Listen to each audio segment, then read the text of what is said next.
De novo. Fala galera, mais uma aula aqui do professor Zé Boni em Geografia no Projeto X, que multiplica as suas chances de aprovação. Então, gente, olha só, eu vou terminar a parte que nós começamos de Geologia Geral. Mais à frente nós vamos ter uma aula sobre Brasil, dando um foco aí para as turmas do Colégio Naval, um tema que sempre cai na prova. É claro que também cai a parte do Brasil em vestibulares, mas nós vamos ver isso só mais à frente. Pessoal, falamos aqui sobre tipos de placas tectônicas. Entendam bem, pessoal, as placas tectônicas elas estão abaixo da Terra. Que Terra? Da crosta terrestre. Não confunda uma coisa, o Brasil ele não está em cima de placa. Claro que está. Senão nós estaremos onde, pessoal? No magma. Tu quer estar no magma? Não. Tu quer estar onde? Sobre a placa tectônica. Então vamos ver qual o tipo de placa em que nós estamos. Essa placa aqui, pessoal, é uma placa divergente oceânica. Eu ilustrei aqui, ó, o mar. Então essa placa está onde?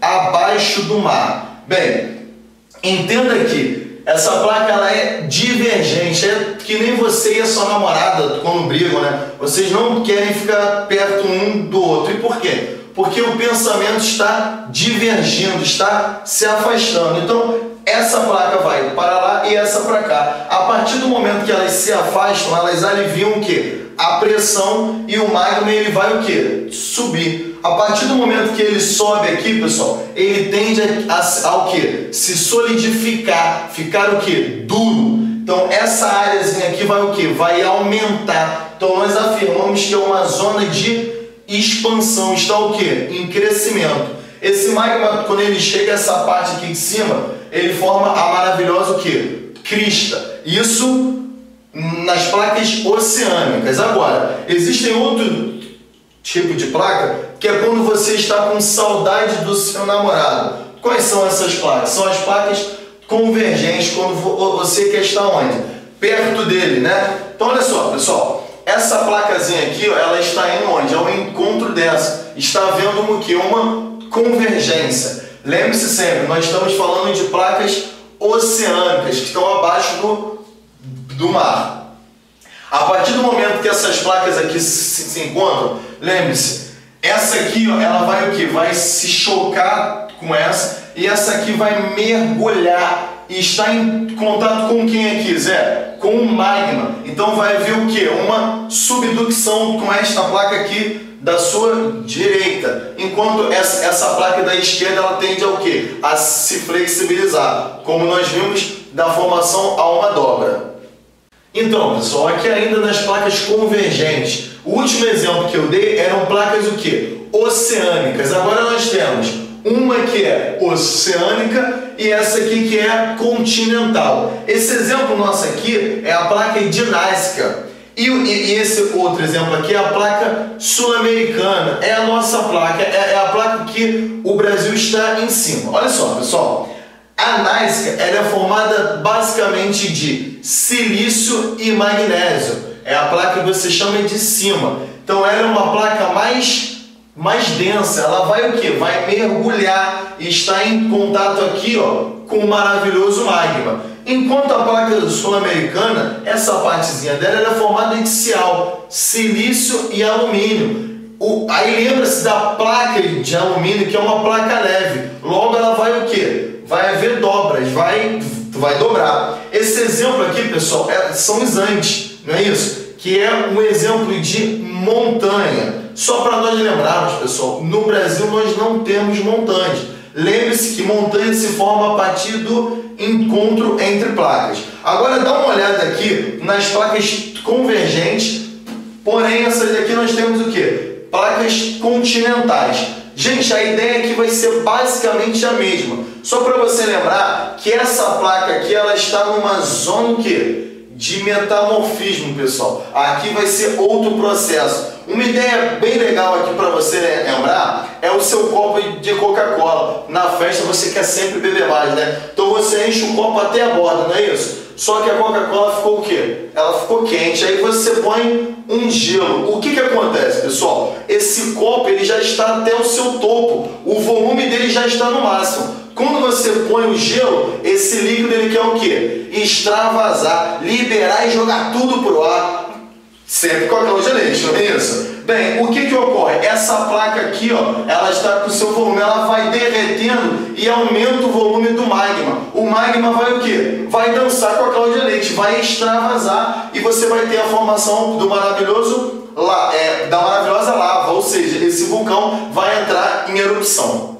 Pessoal, agora aqui terminando as placas, pessoal, o terceiro tipo de placa e último são as placas conservativas ou concorrentes. Essas placas aqui são as safadinhas da história, né? Elas são placas que estão o tempo todo se esfregando uma na outra ali, pessoal. Eu coloquei aqui para você o exemplo da placa norte-americana. Essa partezinha aqui, pessoal, é o oeste dos Estados Unidos. Mais precisamente, né, aquela parte do sudoeste dos Estados Unidos, estado da Califórnia. E aqui é a placa do Pacífico. Lembre-se, essa placa aqui é uma placa continental, enquanto essa placa aqui é uma placa oceânica. Bem, pessoal, essa placa aqui ela força para cima, enquanto essa aqui força para baixo. E acaba vendo o que, professor? Acaba vendo uma falha. Esse caso específico aqui é a placa de San Andreas. Entenda, pessoal, que 1 centímetro que essa placa se mova lá no seu hipocentro, ela provoca uma liberação de energia que vai se transmitir para a superfície da Terra muito forte, que resulta onde? No seu epicentro. Então, qualquer movimentação que ocorra ali é uma força aqui em cima muito grande. Para terminar aqui, eu tentei mostrar para vocês, né, esse desenho aqui só para dar uma melhorada mesmo, as placas se movimentando ou vendo uma falha e dando origem aqui ao terremoto, sempre no movimento aqui, pessoal, assim, ó, uma desce e a outra placa sobe. Aqui, pessoal, eu já tentei mostrar para vocês tipos de rocha. Basicamente, pessoal, quando a gente pensa em rocha, nós vamos falar em 3 tipos. Essa aqui são as rochas ígneas, que são também faladas como rochas magmáticas. Elas podem ser intrusivas quando se formam no interior do magma ou extrusivas quando se formam no exterior do magma ou aqui na nossa atmosfera. Bem, pessoal, a rocha ígnea, ela está formada com o passar do tempo. O que ela pode vir a sofrer? Intemperismo, né? Alguns autores chamam de meteorização. É claro que autores bons. A partir do passar do tempo, você vai ter o processo de erosão que nós vimos aí, né? A eólica, a pluvial, a fluvial, que pode ser visto como transporte, né, galera? Essa rocha fragmentada, quebrada, ela se transporta e vai se depositar em algum local. Esse processozinho se chama de quê? Sedimentação. Com o passar do tempo vai havendo o quê? Uma pressão ali e um aumento de temperatura. E tem-se o quê? O processo de diagênese, ou seja, a formação de uma nova rocha. Nesse caso aqui, pessoal, é a rocha sedimentar, que nós vamos ter exemplos aí mais à frente. Mas o arenito é um grande exemplo dela. Aqui, galera, essa rochazinha ela sofre um aumento de pressão e um aumento de temperatura, assim como a rocha ígnea ou a magmática.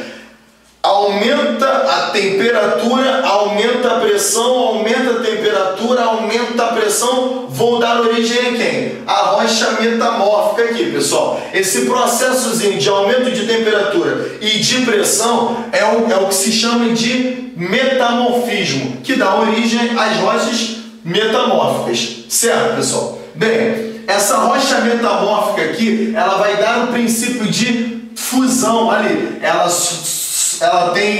tem o seu origem a partir do metamorfismo, porém ela pode voltar a ser o quê? Rocha ígnea, a partir do quê, pessoal? Do processo de fusão. Assim como a rocha sedimentar, né, que se forma metamórfica, ela pode voltar a ser o quê? Sedimentar, através dos processos que nós vimos aqui em cima. A quebra, através do intemperismo, a erosão, o transporte, sedimentação e a diagênese. Então, galera, vamos agora ao X da questão. Pessoal, essa aula você só encontra no Projeto X. não procura, vem pra cá e multiplica as suas chances. Eu fiz esse quadrinho aqui comparativo das eras e dos períodos. Qual a importância disso? É aqui que vai dizer que você vai entrar numa universidade de verdade e não numa universidade de churrasco, tá bom? Então me acompanha aqui, pessoal. Lembre-se que a idade da Terra é de 4,5 bilhões de anos. Lembre-se da era o quê? Pré-cambriana. É a maior era da Terra. Então ela tem aproximadamente 4 bilhões de anos. Olha a importância dela aí, militar. Lembre-se disso. A era mais importante da Terra é a pré-cambriana. Aí você passa para a paleozoica. Qual é a importância dela?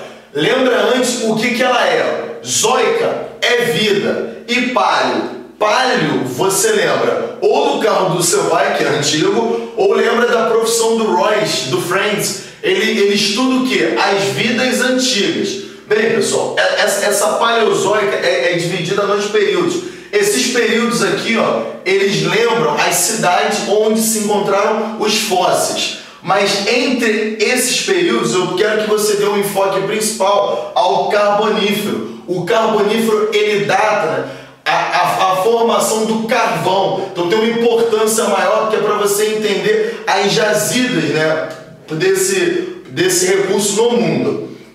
Aí passando aqui, galera, para ela mesozoica. Meso, você lembra de quê? Meio. Então a vida o quê? Vida intermediária. Olha o sucesso aqui. O Triássico, Jurássico, lembra do quê? Do dinossauro, não é isso? E o Cretáceo, pessoal, uma importância maior para você lembrar do petróleo. Isso é importante para você, nós vamos ver mais à frente. Evoluindo, pessoal, Cenozoico, ou seja, vida recente, vida nova. Então, se cair na prova a era em que você está, você vai marcar o quê? Cenozoica. E os períodos dessa era? O terciário, que começa aqui, ó, em 65 milhões de anos. Aí você lembra da formação das montanhas, você lembra disso? Nós vamos ver mais à frente. E até os dias atuais aqui, ó, no quaternário. Show, pessoal! Agora vamos ver isso aqui de uma forma mais detalhada. Vem comigo.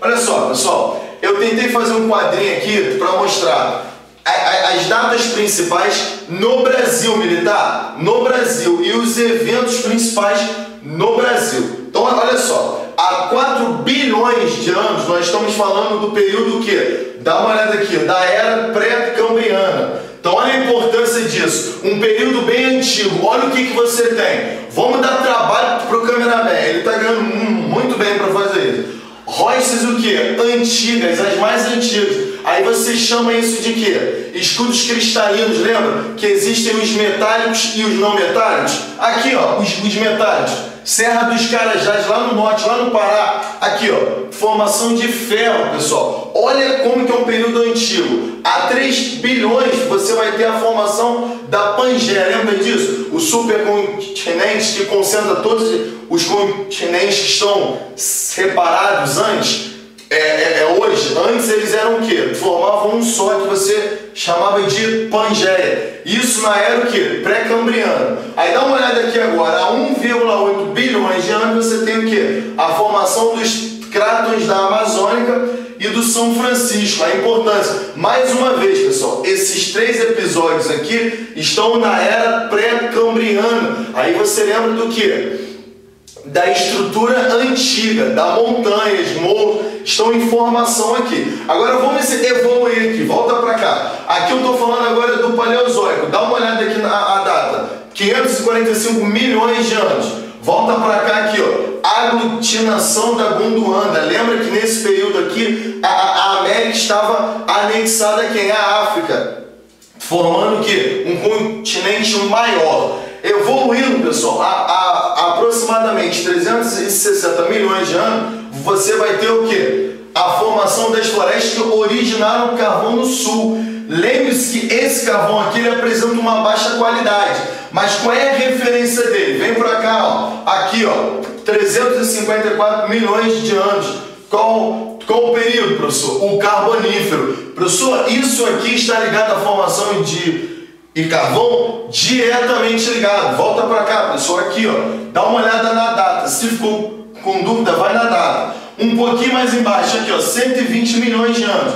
formação do petróleo no litoral do Brasil, 120 milhões de anos. Dá uma olhada aqui, pessoal, no Cretáceo aqui, ó, Mesozoico, formação do petróleo, o ouro preto aí que provoca guerra em toda a história da Terra. Volta para cá. Aqui, pessoal, há 98 milhões de anos, o que você vai ter? A separação da Gondwana. É nesse período aqui que marca a formação da África, né, se afastando de quem? Da América do Sul. Show, pessoal. Olha aqui, mais embaixo aqui agora. Há 70 milhões de anos você vai ter o soerguimento da Serra do Mar. Pessoal, vamos para lá. Olha aqui. Iniciozinho da Era Cenozoica. Eu tenho um processo que, lembre-se, movimento horizontal, formação de montanhas. Nesse caso eu estou falando dos Andes, pessoal. Você lembra disso? E no Brasil, esse período vai marcar a epirogênese aqui, pessoal. Vem comigo, olha aqui. Estou falando da Serra do Mar, movimento o quê? Vertical, epirogênese. Por favor, não esquece isso. Esquece tudo, mas isso aqui você não esquece. Há 2 milhões de anos, o que começa? O processo de sedimentação aqui, a formação da bacia sedimentar do Pantanal, na nossa última glaciação. Olha que data importante, pessoal. Agora, olha um link bacana aqui. Em 1693, eu estou o quê? Estou descobrindo o ouro em Minas Gerais. Esse ouro que foi formado aqui, pessoal. Lembra? Bem antigo, quando, professor? Minha avó viu isso? Sua avó não viu. Lá na era pré-cambriana. Olha, somente em 1693. Lembra do processo de ocupação aqui do Brasil? Ocupam-se o norte e migram para Minas, né? Bem, em 1967, a descoberta do ferro em Carajás aqui, pessoal. Lembra do ferro? Formado há 4 bilhões de anos. Somente em 1967 que o homem ele começa a encontrar as jazidas e começar a explorar ela. Agora, olha que importância maior. Em 1984 aqui, o ano em que o Wesley nasceu, olha que importância, professor Wesley. Mais importante do que isso, descobriram as jazidas de petróleo em Campos, pessoal. As grandes jazidas em Campos, pessoal. Sucesso absoluto, não é isso, pessoal? Valeu, galera!